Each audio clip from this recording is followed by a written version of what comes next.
एक पिता अपनी 4 साल की बेटी मिनी से बहुत प्यार करता था। ऑफिस से वापस आते हुए वो रोज़ उसके लिए तरह तरह के खिलौने और कुछ खाने पीने की चीज़ें लाता था।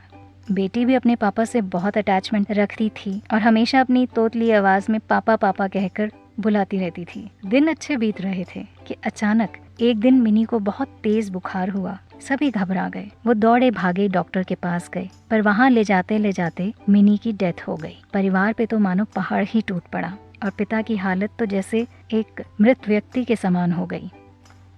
मिनी के जाने के हफ्तों बाद भी वो ना किसी से बोलते ना बात करते, बस रोते ही रहते। यहाँ तक कि उन्होंने ऑफिस जाना भी छोड़ दिया और घर से निकलना भी बंद कर दिया। आस पड़ोस के लोगों और नाते रिश्तेदारों ने उन्हें समझाने की बहुत कोशिश की, पर वो किसी की नहीं सुनते थे। बस मुंह से एक ही शब्द निकलता था, मिनी। एक दिन ऐसे ही मिनी के बारे में सोचते सोचते उनकी आंख लग गई और उन्होंने एक सपना देखा। उन्होंने देखा कि स्वर्ग में सैकड़ों बच्चियां परी बनकर घूम रही हैं। सभी ने व्हाइट ड्रेस पहनी हुई है और हाथ में मोमबत्ती लेकर चल रही हैं। तभी उन्हें उन ढेर सारी बच्चियों में अपनी मिनी भी दिखाई दी। उसे देखते ही उसके पिता बोले, मिनी मेरी प्यारी बेटी, सभी परियों की मोमबत्तियां जल रही हैं, पर तुम्हारी बुझी क्यों है? तुम इसे जला क्यों नहीं लेती? इस पर मिनी बोलती है, पापा मैं तो बार बार मोमबत्ती जलाती हूँ, पर आप इतना रोते हो कि आपके आंसुओं से मेरी मोमबत्ती बुझ जाती है। ये सुनते ही पिता की नींद टूट गई और उन्हें अपनी गलती का एहसास हो गया। वो समझ गए थे कि इस तरह दुखी रहने से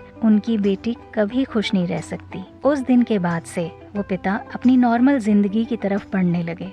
अपने किसी करीबी के जाने का गम शब्दों में हम बयान नहीं कर सकते ना, पर कहीं ना कहीं हमें अपने आप को मजबूत करना पड़ता है और अपनी जिम्मेदारियों को निभाना पड़ता है। और शायद ऐसा करना जो इंसान जो चला जाता है ना, उसकी रूह को शांति बहुत देता है। इसमें कोई शक नहीं कि जो हमसे प्यार करते हैं वो हमें खुश ही देखना चाहते हैं अपने जाने के बाद भी।